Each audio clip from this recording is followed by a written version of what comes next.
We're gonna take some Killer Hogs AP rub and we're gonna season it inside, coat the outside. Like I said, you can be generous. It's pork, it's pretty bland. And we'll do the underside too, why not? So right about there should be pretty close. Doesn't have to be precise. Look at that, I look like a Ninja Turtle. All right, so you wanna get about center.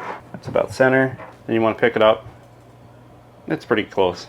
So this one we'll put on upside down because it'll be through the thicker part. We'll slide this roast in, turn it on, and we'll check on it in about 30 minutes to make sure nothing's burning. So while the pork is on the rotisserie, we're gonna make a nice red wine balsamic glaze. We'll drizzle it over the top when it's almost done. And then when we slice it, we can drizzle it over the slices. So we're gonna take a cup of red wine, 1/4 cup of balsamic vinegar, then a 1/4 cup of balsamic reduction glaze. You could just use more of the balsamic vinegar and reduce it down, but this is easier. Once it starts to simmer, we're gonna stir it, put it on a very low simmer, let it thicken up a little bit. We still need it to be a little watery so that it'll cover the pork perfectly. So now we got this simmering.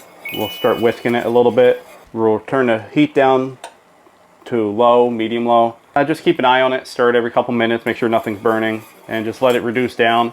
You want a nice glaze. You don't want something too thick that's gonna be like syrup, but you can't be too watery and just run right off the pork. So just thicken it up slightly. All right, we'll go check on the pork. About 110 degrees. We'll let this go for 30 more minutes and then we'll start glazing it. Just hit 120 degrees. You can see this is thickened up a little bit, but it's still runny. Just start not really brushing it, you're just kind of dabbing it on. We'll put the top back on this and let it go for about 5 more minutes. After a few minutes, we're gonna check the temperature. I wanna pull this off about 135 and let it sit on a cutting board uncovered because I really don't want this to raise up too much over 140, 125. We'll give this another drizzle of our balsamic red wine reduction. That just looks amazing. Make sure we're doing the sides. All right, we'll let this go for another minute or two and then we'll pull it probably, I'm gonna say probably in 10 minutes. Should be about 135. And this thing is looking magnificent. Look at that thing. That glaze looks so good. All right, 135, we're gonna shut this off and pull it out. Look at that thing. We pulled this and let it sit for 20 minutes. Let it cool down. It cooled back down to 125 degrees.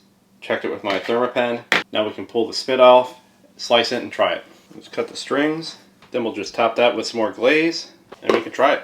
Look at how juicy that is. Super juicy. Oh yeah, good flavor. Super juicy, tender. I mean, that is some juicy pork right there.